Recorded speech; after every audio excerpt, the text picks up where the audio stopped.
Fala galera, estamos chegando agora. Deixa eu pegar minha ring light aqui, vou botar aqui que daí fica uma luzinha boa, ó, uma luzinha top pra nós. Sejam bem-vindos todos aqui à nossa live de domingo.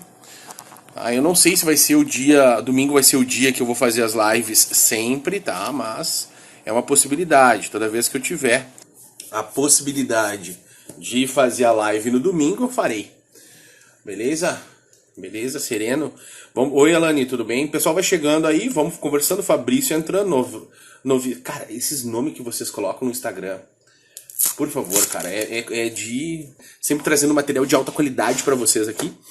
Então, vocês acompanham bastante a questão do blog, acompanham bastante a questão dos cursos online, agora do canal do YouTube, essas lives. Isso toma bastante tempo, tá? Não achem que isso não é bastante tempo, a gente produz muita coisa, eu produzo muito material. Além disso, tem que cuidar de um monte de outras coisas, tem que produzir artigo científico, tem que cuidar da parte de vendas do site, tá? Então é muito legal. Gente, hoje uma live temática, como as nossas últimas lives têm acontecido. As nossas lives temáticas, elas conversam sobre assuntos específicos. Então, eu venho aqui, começo a discorrer em cima do assunto e a gente começa a conversar algumas coisas referentes aquela coisa que eu avisei antes. Então, geralmente eu posto nos stories no dia que eu vou entrar. Então eu vou lá e posto. Olha só, pessoal, hoje às 22 horas nós vamos ter live aqui no meu Instagram e posto o assunto. Então o assunto a gente vai falar hoje sobre controle de carga. Vamos falar sobre uma das matérias mais discutidas ultimamente, que é a questão do controle de carga. A educação física, ela teve um clique, ela teve um se liga, vamos fazer uns controles de carga, vamos começar a trazer um pouco mais de cientificidade, um pouco mais de números para a parte da educação física, e isso começou a aparecer bastante. Então hoje nós vamos falar um pouquinho mais a respeito de controle de carga. Nós falamos na última live, se eu não me engano, a respeito de intensidade. Eu tirei algumas dúvidas referentes à intensidade e agora nós vamos falar um pouquinho sobre controle de carga, beleza? Então, antes de nós começarmos a falar sobre controle de carga, eu gostaria que vocês escrevessem aqui de onde vocês estão falando. Qual a cidade que vocês estão falando, qual é o estado que vocês estão falando e, se puderem, também qual é a área de vocês. Se vocês são estudantes, se vocês são profissionais de educação física, de nutrição, qual é a área que vocês estão inseridos. Por favor, escreve aqui embaixo para que eu possa saber quem são vocês. Então vamos começar a nossa live falando a respeito de controle de carga. Primeiro, eu vou instrumentalizar vocês com algumas informações, beleza? Então, o que vai acontecer?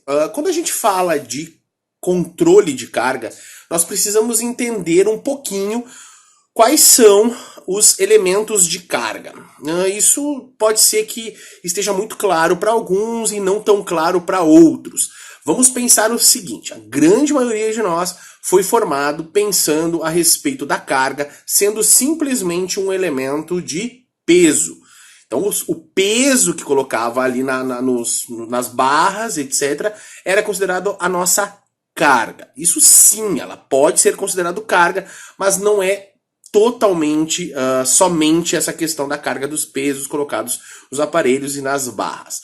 Uma outra coisa na parte do treinamento aeróbio, carga era também uma coisa chamada de velocidade. Quanto maior a velocidade, maior era a carga de trabalho propriamente dito. Então no aeróbio, a velocidade passava a ser a questão da carga e dentro da musculação, né, do treinamento de força, a carga, peso era considerada a questão de carga. E elas continuam sendo consideradas, tá? Isso não é nenhum problema. Só que no aeróbio, a gente, além de colocar alguma coisa a respeito de velocidade, nós também colocamos a quilometragem. Porque a velocidade com a quilometragem permite que a gente calcule algumas coisas, como, por exemplo, o gasto calórico ou o trabalho total. Porque gasto calórico é difícil da gente calcular, mas trabalho total a gente consegue fazer isso. A gente consegue fazer isso por quilometragem e também consegue fazer quilometragem por velocidade. A gente tem um parâmetro interessante de controle de carga. Na musculação, nós temos a carga, propriamente dito, levantada ali no exercício, na série, mas também nós temos a carga multiplicada pelos elementos de volume. Relembrando vocês, aqueles que estão aqui no nosso canal, vendo as coisas todas, eu já falei sobre alguns elementos de volume. Se vocês têm interesse em dar uma olhada nisso, só procurar aqui no canal do YouTube e a gente pode ver algumas coisas legais. Bom, também tem os cursos, né? Nos cursos, tanto online quanto os presenciais, eu falo muito a respeito dessa coisa da carga, de como calcular a carga, de como prescrever o treino, de como acompanhar as coisas todas. Bom, mas até agora, então, nós falamos sobre elementos de carga, as questões de trabalho total. Então nós estamos falando de volume de treinamento aeróbio, quilometragem total. A gente pode fazer uma relação de quanto tempo nós demoramos para fazer esse volume, essa quilometragem, aí entra a velocidade nesse cálculo, a gente consegue fazer isso. E dentro da carga de musculação, que é o nosso foco hoje, a gente vai trabalhar sobre isso, musculação, a gente vai pegar a carga, que é o peso levantado multiplicado pelos elementos de volume, número de séries, número de repetições, número de exercícios. Se a gente passar um pouquinho mais profundo, a gente pode ir para a parte de número de sessões por semana para calcular os microciclos semanais. E tudo isso que eu falei agora para vocês é considerado carga, mas é uma coisa chamada carga externa. Então nós temos uma carga externa, que é a carga que nós aplicamos nos nossos alunos, nos nossos atletas. Então o peso, a quilometragem, tudo isso é chamado de carga externa. Perfeito, ótimo. Então já consideramos, já caracterizamos um tipo de carga. Poxa, mas André, existem outros tipos de carga? Sim, existe um outro tipo de carga, que é a carga interna. Então nós temos a carga externa, que são os elementos de força, de quilometragem, de trabalho total de forma geral, é aquilo que nós chamamos de carga externa. Essa carga externa, quando aplicada em um sujeito, ela vai gerar um impacto fisiológico. E esse impacto fisiológico, ele é extremamente particular. O que eu quero dizer com isso? Ele é extremamente individualizado. A carga que eu aplico no sujeito A pode ser a mesma da carga que eu aplico no sujeito B. Quando eu falo mesmo, é o mesmo percentual de carga, o mesmo nível de exigência, tá? Então, quando eu colocar lá a carga no sujeito A e repetir o mesmo percentual, mesma intensidade de carga no sujeito B, eu vou gerar duas respostas completamente diferentes.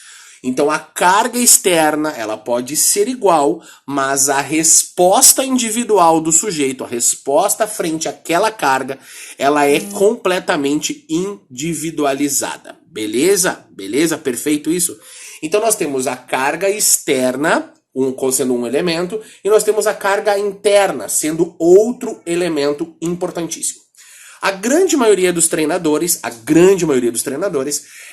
ele prescreve baseado em percentuais da carga externa. O que é correto, não está errado fazer isso.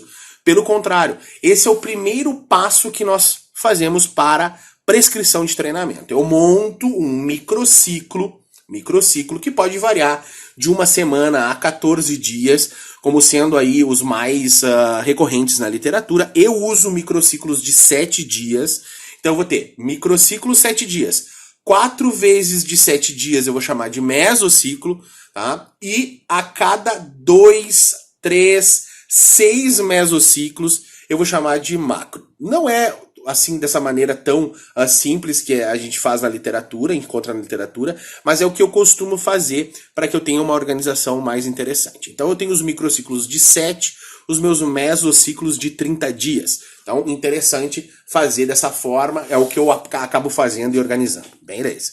Então, assim, eu vou lá e faço o planejamento base frente às questões de cargas externas, aquilo que eu imagino que vai ser importante para o meu atleta, para a progressão do meu atleta. Mas, e aí vem o porém, isso é carga externa. Só que este planejamento que eu faço de 7 dias, de 30 dias, esse planejamento ele vai mudar ao longo do tempo conforme uma coisa chamada carga interna. Porque eu vou apresentar a primeira semana para esse meu sujeito, a primeira semana prescrita de maneira teórica, teórica e irei acompanhar a resposta desse sujeito frente àquela minha carga externa. Então eu planejei a minha carga externa, organizei a minha carga externa, apliquei a carga externa, agora eu verifico as respostas fisiológicas deste meu sujeito, desse meu atleta, desse meu aluno. Então eu vou ter essas questões de carga externa sendo aplicadas e eu vou colher informações desse meu atleta, desse meu aluno, para verificar as correções, os ajustes que eu tenho que fazer nessa carga externa conforme a resposta que ele me dá de carga interna. Eu vou exemplificar isso para vocês. Quando a gente fala de carga externa, nós estamos aplicando um esforço, nós estamos aplicando um estresse no organismo desse sujeito. Esse estresse ele tem uma magnitude, que é a carga externa, mas ele vai causar efeitos, respostas diferentes, que é a nossa carga interna. Então eu preciso eleger alguns pontos fisiológicos que são importantes para que nós possamos fazer o controle dessa carga externa e poder ajustar essa carga externa conforme as respostas, de novo, que são individuais de cada um dos sujeitos, de carga interna. Beleza. Quais são os elementos que eu vou eleger para controlar fisiologicamente as cargas internas, a resposta da carga externa que o meu organismo está dando, que a gente chama de carga interna? Bom, a primeira coisa que eu vou fazer é o controle de massa corporal. Esse é o primeiro controle, é o controle mais simples que a gente tem, é fazer a massa corporal do sujeito no início do treino e fazer a massa corporal no final do treino. Poxa, André, mas você está vendo se o cara está emagrecendo? É isso que você quer ver? Não, não é isso que eu quero ver. O que eu quero ver é o déficit, a diferença entre a massa pré-treinamento e a massa pós-treinamento. Poxa, André, mas o que isso vai nos dizer do ponto de vista de fisiologia? Vai nos dizer o quanto que esse sujeito perdeu de água durante aquele treinamento. Nós estamos numa região, num país tropical, que tem uma flutuação de temperatura e que alguns lugares, em algumas épocas do ano, se tornam extremamente quentes. E isso é um controle extremamente importante. Por que esse é um controle importante? Porque eu preciso, ao final do treinamento, quantificar a água perdida, que pode ser feita através da massa corporal. Eu peso antes, eu peso depois o sujeito e vejo um exemplo qualquer. Ele tinha o peso, a massa corporal de 100 quilos, treinou durante 1 hora e ao final deste treino ele está com 98 quilos. Então eu entendo que fisiologicamente ele perdeu 2 quilos de líquidos, ele perdeu 2 quilos de água corporal. Bom, sabendo que todas as reações, ou a grande maioria das reações do nosso organismo fisiologicamente, dependem da participação de H2O, de água, é muito importante que ele recupere esta água que foi perdida no treinamento para que ele possa ter uma recuperação adequada. Nós entendemos que a recuperação vai ajudar em vários processos, como a ressíntese de proteínas, como a recarga das reservas de glicogênio muscular, ao equilíbrio dos processos fisiológicos que foram abalados pelo treinamento que nós aplicamos no nosso aluno. Isso é normal, é isso que nós queremos. Nós queremos abalar fisiologicamente esse aluno, gerando um processo de adaptação futura. Mas para que isso aconteça de maneira adequada, eu preciso rapidamente suprir as necessidades hídricas deste meu atleta. É importante que isso aconteça. Então, ao treinar esse sujeito, ele chega para treinar, aquele velho bom dia, boa tarde ou boa noite, nós colocamos esse sujeito na balança, vemos a massa corporal dele e aí nós temos uma anotação, anotamos a massa corporal dele no início do treino. Ao término do treino, eu preciso de novo pesar ele. Mas existe um detalhe a respeito disso. Se eu estou pesando o quanto ele perdeu de água, esse sujeito não pode estar com as com a camiseta molhada, com a bermuda molhada, porque se a bermuda, a camiseta estiver molhada, a roupa desse meu atleta, né, a camiseta da menina, o top, estiver molhado, ainda vai conservar a água que já saiu do corpo dele, e isso não vai transcrever de maneira correta a perda hídrica. Então o ideal é que nós possamos pesar esse sujeito só com a bermuda, ou a menina ela só com o top, ou depois do banho, tomou banho e coisa, e rever lá o quanto que se perdeu de massa corporal, evitando que essas roupas molhadas contribuam para um falso resultado. Ao término disso, nós sabemos então que esse sujeito tinha 100 quilos, agora tem 98, então nós precisamos repor água, líquidos, até esses 2 quilos, o que dá aproximadamente uns 2 litros de água acontecendo. Se esse sujeito perde mais do que 1 quilo, é importante que ele faça uma reposição hidroeletrolítica também. Então, como alguma fruta, alguma coisa do gênero, já vai responder bacana nessa questão da resposta de reidratação. Na dúvida, se o cara está perdendo muito líquido, muita coisa, é importante consultar um profissional de nutrição para verificar se apenas água é importante ou se precisa usar alguma outra coisa para fazer a reposição. Então, dependendo do lugar que nós estejamos, né, do Brasil, talvez seja preciso colocar alguma outra coisa aí, algum repositor hidroeletrolítico, uma água de coco, um suco junto, enfim. Mas a água, de forma geral, já vai ajudar bastante nas respostas recuperativas desse sujeito. Por que vai ajudar? Porque vai repor os níveis relacionados à pressão arterial. Então o sujeito desidratado passa a ter uma pressão arterial menor. Se esse sujeito está desidratado e tem uma pressão arterial menor, ele esforça mais o coração precisa bater mais vezes para compensar esse processo de desidratação, de pressão arterial mais baixa. Então, no momento que eu reponho a água dele, muita coisa já começa a voltar a questões de respostas já de steady state de fisiologia, né? Ou seja, volta a um processo mais equilibrado. Beleza, mas isso não é só isso. Nós temos mais um outro elemento. Eu falei para vocês a respeito apenas da questão da massa corporal pré, massa corporal pós e de como fazer esse controle, evitando de pesar o sujeito com as roupas molhadas e assim por diante. Vamos lá. O que vocês acham? Fala aí pra mim se essa informação é uma informação importante. Se essa informação é uma informação importante para vocês, ajuda na aplicação, no controle do treinamento nos pacientes de vocês, nos profissionais aí que estão atuando, que estão aí trabalhando, escreve para mim aí. Sim, essa é uma informação importante. Não precisa escrever toda a frase, só escreve sim.